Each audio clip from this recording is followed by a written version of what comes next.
आपने सुना, कांग्रेस सांसद, लुधियाना से सांसद है रवनीत सिंह बिट्टू। उन्होंने न्यूज नेशन से बातचीत में यह कह दिया कि वो लाशों के ढेर लगा देंगे, खून की नदियां बहा देंगे, दिल्ली और गुड़गांव को पूरी तरीके से बंद कर देंगे। उन्होंने यह भी कह दिया, जिन किसानों के बच्चे सीमा पर तैनात हैं देश की सुरक्षा में, देश की सरहद की सुरक्षा में, वो वहां से बंदूक छोड़कर आ जाएंगे इस आंदोलन में हिस्सा लेने के लिए। सवाल सबसे बड़ा यह है कि क्या कांग्रेस आला कमान उनके इस बयान से इत्तेफाक रखता है, और अगर नहीं तो क्या अपने सांसद के खिलाफ कांग्रेस पार्टी कार्रवाई करेगी? न्यूज नेशन के कुछ बड़े सवाल है। क्या कांग्रेस किसानों को भड़काना चाहती है? यह सबसे बड़ा सवाल, क्योंकि कांग्रेस के लुधियाना से सांसद रवनीत सिंह बिट्टू लगातार 3 बार से चुने जाते रहे हैं इस संसदीय क्षेत्र से। उनका यह बयान बेहद गंभीर है। क्या शांतिपूर्ण आंदोलन में कांग्रेस आग लगाना चाहती है और इस आग के जरिए वो वोटों की फसल काटना चाहती है? ये एक बड़ा सवाल है। इसके साथ ही एक और बड़ा सवाल, क्या कांग्रेस सांसद किसकी लाशों का ढेर लगाने की बातचीत कर रहे हैं? अगर कांग्रेस सांसद रवनीत सिंह बिट्टू ने कहा लाशों के ढेर लगा देंगे, तो सवाल ये, किसकी लाशों के ढेर? क्या कांग्रेस आला कमान अपने सांसद के बयान से सहमत है? और अगर नहीं सहमत है तो क्या कांग्रेस आला कमान अपने सांसद के खिलाफ इस बयान के लिए कोई कार्रवाई करेगी? सांसद के खिलाफ क्या कांग्रेस आला कमान की ओर से कोई एक्शन लिया जाएगा? क्या कांग्रेस सांसद रवनीत सिंह अपने बयान पर माफी मांगेंगे? और अगर ऐसा नहीं होता है तो क्या रवनीत सिंह बिट्टू अपने इस बयान पर खेद जताएंगे, माफी मांगेंगे कि उन्होंने इस बयान को जोश में दिया?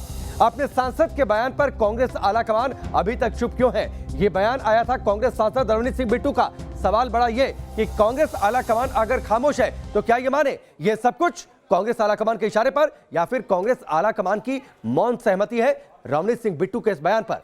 कृषि कानूनों के खिलाफ किसान पिछले 1 महीने से दिल्ली की घेराबंदी किए बैठे हैं। सरकार किसानों को समझाने की कोशिश में जुटी है, लेकिन कांग्रेस के एक सांसद रवनीत सिंह बिट्टू ने चेतावनी दी है कि अगर उनकी मांग नहीं मानी गई तो वो लाशों के ढेर लगा देंगे।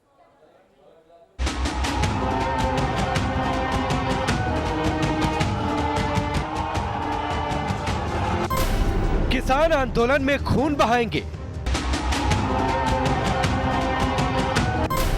लाशों का ढेर लगाएंगे। हम लाशों के भी ढेर लगाएंगे, हम अपना खून भी इसके लिए कहीं तक भी, किसी हद तक भी जा सकते। कांग्रेस सांसद की सबसे बड़ी धमकी। यह है उस सांसद के भड़काऊ बोल जिसका ताल्लुक कांग्रेस से है। लुधियाना से कांग्रेस सांसद रवनीत सिंह बिट्टू किसान आंदोलन में आग लगाना चाहते हैं। वो किसानों को उकसा रहे हैं, भड़काने में लगे हैं। सबसे पहले सुनिए न्यूज नेशन के कैमरे पर कांग्रेस सांसद रवनीत सिंह बिट्टू कैसे लाशों का ढेर लगाने की बात कर रहे हैं। हम लाशों के भी ढेर लगाएंगे, हम अपना खून भी इसके लिए कहीं तक भी, किसी हद तक भी जा सकते हैं। वो 1 तारीख को बाद हम नई प्लानिंग के साथ आएंगे। सुना आपने, कांग्रेस सांसद कह रहे हैं वो किसी भी हद तक जाने को तैयार है। एक बार फिर सुनिए कैसे वो खून बहाने और लाशों का ढेर लगाने की धमकी दे रहे हैं। हम लाशों के भी ढेर लगाएंगे, हम अपना खून भी इसके लिए कहीं तक भी, किसी हद तक भी जा सकते हैं। वो 1 तारीख को बाद हम नई प्लानिंग के साथ आएंगे। कांग्रेस सांसद इतने भर से नहीं रुके, बल्कि वो तो गुड़गांव और दिल्ली को ठप करने की चेतावनी दे रहे हैं।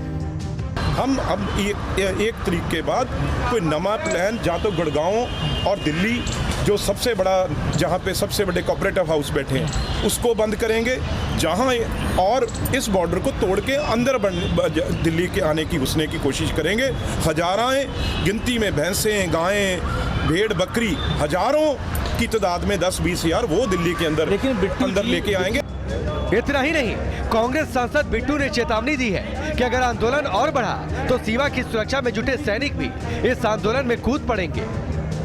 इनके बच्चे ही चाइना और पाकिस्तान पे रक्षा कर रहे हैं, कहीं वो अपनी बंदूक छोड़ के यहाँ ना वापस आ जाएं, क्योंकि उनकी लाखों में नंबर है जो चाइना और पाकिस्तान की सेफ्टी अपने देश की कर रहे हैं। किसान आंदोलन को 1 महीना होने को है।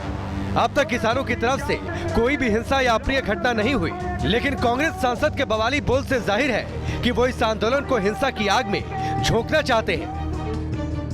बड़ा सवाल यही है कि आखिर किसके इशारे पर कांग्रेस सांसद खून खराबे की बात कर रहे हैं और किसकी लाशों का वो ढेर लगाना चाहते हैं। और उससे भी बड़ा सवाल ये है कि क्या कांग्रेस आला कमान अपने सांसद के भड़काऊ बयान से सहमत है। दिल्ली से मोहित राज दुबे के साथ टीम न्यूज नेशन।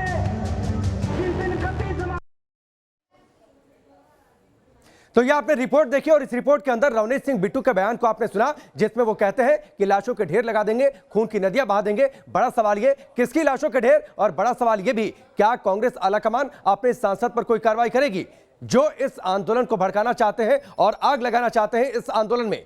इस वक्त हमारे साथ दो मेहमान जुड़ चुके हैं, आरती मेहरा और साथ ही सुदेश जी, दोनों भारतीय जनता पार्टी के प्रवक्ता हैं। आरती जी, आपने इस बयान को सुना होगा। रवनीत सिंह बिट्टू तीसरी बार सांसद चुने गए हैं लुधियाना से, लगातार वहां से जीतते आ रहे हैं। वो कह रहे हैं वो दिल्ली पहुंचेंगे, लाशों का ढेर लगा देंगे। बहुत ही शर्म की बात है, इस आदमी को अपना इलाज कराना चाहिए और इसको सरकार को इसको जिस तरीके से लाशों का ढेर और इन्होंने एक किसान आंदोलन जो चल रहा है उसका, मुझे ऐसा लगता है जिस बुरी तरीके से इन्होंने अपना कांग्रेस का पर्दाफाश किया है कि कांग्रेस इसको सामने से आना चाहती है और इसका पूरी तरह से दुरुपयोग करना चाहती है और देश में अशांति फैलाना चाहती है जी। मतलब बहुत ही शर्म की बात है कि एक रिस्पॉन्सिबल पोजीशन पे बैठा हुआ व्यक्ति, ठीक है, जो 3 बार सांसद रहा हो, वो इस तरह की गंदी भाषा का इस्तेमाल करता है और क्रिमिनल भाषा का इस्तेमाल करता है कि लाशों का ढेर लगा देंगे। ठीक है आरती जी, मैं आपके पास आता हूं। सुदेश जी भी हमारे साथ हैं। इस बीच आलोक शर्मा जी हमारे साथ जुड़ चुके हैं, कांग्रेस पार्टी के वरिष्ठ नेता हैं, प्रवक्ता हैं। आलोक जी, बहुत बहुत स्वागत है आपका न्यूज नेशन पर। उम्मीद ये करते हैं आपने रवनीत सिंह बिट्टू के इस बयान को सुना होगा। आप लोग इत्तेफाक रखते हैं, कांग्रेस आलाकमान इत्तेफाक रखती है? देखिए, मुझे लगता है कि जो चीज कहना चाह रहे थे उसको शायद अपने ढंग से नहीं कह पाए। उनका कहना था कि 44 किसान ऑलरेडी जो हैं वो शहादत दे चुके हैं। उनकी बात कर रहे थे कि यहाँ पर किसान मरने पे चला जा रहा है। नहीं, लाशों का ढेर लगा देंगे, इसमें जो किसानों की जान गई है उनकी बातचीत कहाँ से? देखिए, वहां पर कोई युद्ध तो हो नहीं रहा है कि लाशों का ढेर लगा देगा कोई। जहां तक बात है कि उसको मिस इंटरप्रिटेशन किया गया है और बीजेपी जो है वो हमेशा से डाइवर्जनरी टैक्टिक्स अपना रही है। नहीं आलोक जी, बीजेपी की इसमें बातचीत ही नहीं है। एक मिनट, मेरी बात सुन लीजिए ना, बात तो सुन लीजिए आप। वहां पर कोई युद्ध हो रहा होता, आपस में कोई द्वंद्व होता, तब तो मैं कहता कि वो स्टेटमेंट उस परिप्रेक्ष्य में है। लेकिन वो स्टेटमेंट सीधा सीधा इस परिप्रेक्ष्य में है कि हम जाने वाले नहीं हैं यहाँ से, हम अपना हक लेकर जाएंगे, चाहे यहाँ पर जितनी मर्जी हमें शहादत देनी पड़ जाए। आप केवल एक सेंटेंस चला रहे हैं, अगला सेंटेंस जो मोहित दुबे जब पैदल चलते हुए ले रहे हैं तो अगला सेंटेंस भी चलाइए ना। नहीं, पूरा सुना रहे हैं आलोक जी, पूरा सुना रहे हैं। पहली बातचीत सुनिए आप, मैंने आपकी पूरी बातचीत सुनी। इसमें बीजेपी बीच में कहां से आ गई? हमारे सहयोगी मौजूद थे, रवनीत सिंह बिट्टू से सवाल करते हैं, वो ये कह रहे हैं कि हम लाशों का ढेर लगा देंगे, खून की नदियां बहा देंगे, जिन किसानों के बच्चे सरहद पर सुरक्षा में लगे वो अपनी बंदूक छोड़कर आ जाएंगे, सीमा की सुरक्षा नहीं करेंगे। ये आपको लगता है कि एक शख्स जो 3 बार लगातार सांसद चुना गया उसको इतनी समझ नहीं हो सकती है कि वो किन भाषा, किन शब्दों का इस्तेमाल करे? देखिए, मेरे पास मैंने वो नहीं सुना है कि वहां से सुनवाते हैं आपको हमारे सैनिक हैं। एक मिनट, मैं सुनवाता हूं आपको। अगर आपने नहीं सुना है तो आप अपनी बात पूरी करिए। मैं पीसीआर से कहता हूं कि वो बयान निकाल कर रखें, आपकी बात पूरी होने के बाद सुनवा देंगे। मैं कह रहा हूं सीधा सीधा कि अगर उन्होंने ये बात कही है कि सैनिक हमारा फौज से वापस आ जाएगा, बॉर्डर से वापस आ जाएगा, तो बिल्कुल ना कांग्रेस पार्टी ना मैं व्यक्तिगत तौर पर इससे इत्तेफाक रखता हूं। लेकिन जहां तक बात उन्होंने वो लाशों वाली कही है उसको पूरे इस परिप्रेक्ष्य में देखा जाए कि जिस तरह से 44 किसानों ने, कल भी एक 32 वर्षीय कैथल के किसान के हुआ है वहां पर, मुझे लगता है कि संवेदनशीलता दिखाते हुए मोदी जी को इस समय पर किसानों से बात करनी चाहिए। ठीक है, नहीं, सरकार तो कोशिश कर रही है ना आलोक जी, लेकिन सवाल ये उठता है, एक बार आप सुन लीजिए, मैं चाहूंगा कि एक बार पूरा बयान आप सुन लीजिए, फिर मैं आपसे बातचीत करता हूं। हम लाशों के भी ढेर लगाएंगे, हम अपना खून भी इसके लिए कहीं तक भी, किसी हद तक भी जा सकते हैं। वो 1 तारीख को बाद हम नई प्लानिंग के साथ आएंगे। हम अब 1 तारीख के बाद कोई नया प्लान, जहाँ तो गुड़गांव और दिल्ली जो सबसे बड़ा, जहाँ पे सबसे बड़े कोऑपरेटिव हाउस बैठे हैं, उसको बंद करेंगे, जहाँ और इस बॉर्डर को तोड़ के अंदर दिल्ली के आने की घुसने की कोशिश करेंगे। हजाराएं गिनती में भैंसें, गायें, भेड़, बकरी, हजारों की तादाद में 10-20 हज़ार वो दिल्ली के अंदर लेके आएंगे। इनके बच्चे ही चाइना और पाकिस्तान पे रक्षा कर रहे हैं, कहीं वो अपनी बंदूक छोड़ के यहाँ ना वापस आ जाएं, क्योंकि उनकी लाखों में नंबर है जो चाइना और पाकिस्तान की सेफ्टी अपने देश की कर रहे हैं। ये सोच रहे हैं भी यहाँ बैठे बैठे थक जाएंगे। नहीं, जो शांतिमयी प्रदर्शन से इनसे कोई इनके फर्क नहीं पड़ रहा, हमें स्ट्रेटजी चेंज करनी पड़ेगी।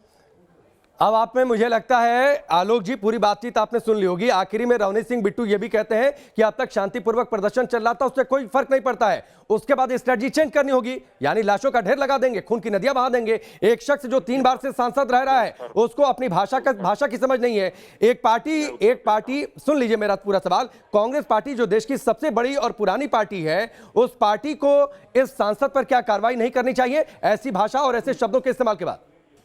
मुझे लगता है मोदी जी के एक सांसद थे जिन्होंने किसानों को के जो प्रदर्शन कर रहे हैं वो बढ़ावे हैं, और वही सांसद कल महरौली में गृह मंत्री को पगड़ी बांध रहे थे। क्या किसी मीडिया हाउस की हिम्मत हुई कि उनसे कार्रवाई की बात? नहीं, तो उससे आपको लाइसेंस मिल गया? उत्तर देता नहीं, उससे लाइसेंस मिल गया कांग्रेस पार्टी और कांग्रेस पार्टी के सांसदों को। आलोक जी अब या तो आप ही बोल लीजिए। नहीं, मैं नहीं बोल रहा हूँ। सुबह सुन तो लीजिए भाई, आप सुबह स्क्रिप्ट मिल जाती है आप लोगों को कि ये नहीं, आपने स्क्रिप्ट दी है, आप सुनिए तो सही भाई। तो ये मत कहिए ना कि स्क्रिप्ट मिल जाती है। आलोक जी आप अपनी बात पूरी करिए, आप अपनी बात पूरी करिए। मेरा सिर्फ ये कहना है कि अगर आप आलोचना के 2 शब्द बोल देते तो मुझे बहुत खुशी होती। मुझे सिर्फ हैरानी इस बात को लेकर हो रही है कि आप इनकी वकालत कर रहे हैं। आप ही को हैरानी हो रही है भाई, आप ही बोलते रहिए। मैंने सबसे पहले क्या कहा, अगर उन्होंने ऐसा कहा है तो मेरी पार्टी भी और मैं भी इत्तेफाक नहीं रखता हूँ। कहा कि नहीं कहा मैंने? आपने सिर्फ सैनिकों वाले बयान पर, आपने खून की नदियां और लाशों के ढेर वाले बयान को आपने डिफेंड किया है। मैं फिर कह रहा हूं, मैं अपनी बात पर स्टैंड कर रहा हूं, लेकिन आप सुनेंगे नहीं ना मेरी। नहीं, आप बोलिए, मैं आपको नहीं इंटरप्ट करता हूं, बोलिए। यार आप हर 5 सेकंड मेरे से ज्यादा आप बोल रहे हैं। सवाल पूछने वाला ज्यादा बोलता है आजकल टीवी पे, कि गोदी मीडिया की सबसे बड़ी पहचान हो गई है। मेरा उत्तर सुनिए, मैं शांति से बात कर रहा हूं आपसे। मेरा ये कहना है कि अगर उन्होंने ये कहा कि वहां से छोड़ आएंगे तो गलत है, लेकिन उन्होंने कहा अगर ऐसा हो गया तो ये ठीक नहीं होगा क्योंकि इन्हीं के बेटे वहां पर बॉर्डर पर है। ये बात तो बीजेपी के एक सांसद ने भी कही थी, नहीं कही थी क्या? बीजेपी के तमाम लीडर्स ने किस किस शब्दावली का इस्तेमाल किया है इनके लिए, किसानों के लिए। क्या बीजेपी को माफी नहीं मांगनी चाहिए? आप सवाल हमसे कर रहे हैं, आप इसको कितना मर्जी टैक्टिक्स इसको डाइवर्ट कर लीजिए, नहीं होगा ये आंदोलन। हाथरस में देखा था ना आपने, पूरा मीडिया ने ब्रेकिंग चलाया 2 दिन तक कि 100 करोड़ रुपया आ गया है और जातिगत दंगे भड़काने के लिए वहां पर काम हो रहा है। कहां गए वो 100 करोड़ रुपए? कोई मीडिया हाउस इसके ऊपर एक शो कर सकता है कि भाई 100 करोड़ रुपए आए थे, कौन सी इंटेलिजेंस एजेंसी ने दिया था और किसने उसको चलाया और क्यों दिया, वो कहां से लीक हुआ? वो मुझे लगता है कि बहुत संवेदनशील मुद्दा है। रवनीत सिंह बिट्टू को भी अगर कोई शब्द ऐसा है जिसका गलत मतलब निकाला जा सकता है, उनको भी संयम बरतना चाहिए। लेकिन लाशों की जो बात है उसमें सीधा सीधा मेरी उनके साथ एक लड़का रहता है, उससे भी बात हुई, लेकिन रवनीत जी से बात नहीं हो पाई डायरेक्टली। लेकिन वो ये कहना चाहते थे कि 44 जवान ऑलरेडी शहीद हो चुके, शहादत दे चुके हैं। हमें जितनी मर्जी शहादत यहाँ पर देनी पड़े, लेकिन ये जो अंबानी और अडानी की जो सरकार चल रही है, हम इसको बिल्कुल। ठीक है, चलिए आलोक जी, हमसे जुड़ने के लिए बहुत बहुत शुक्रिया, इस बातचीत के लिए बहुत बहुत शुक्रिया। उम्मीद यह करते हैं कि कम से कम जब बोले और बातचीत करें नेशनल टेलीविजन से, उसमें भाषा और शब्दों का चयन रखें। और आप भी जब जुड़े तो मीडिया चैनल पर आरोप लगाने की बजाय आप खुद ये समझें कि आपके सांसद ने क्या बयान दिया है। वक्त यहाँ पर ब्रेक का, बहुत जल्द वापस लौटते हैं।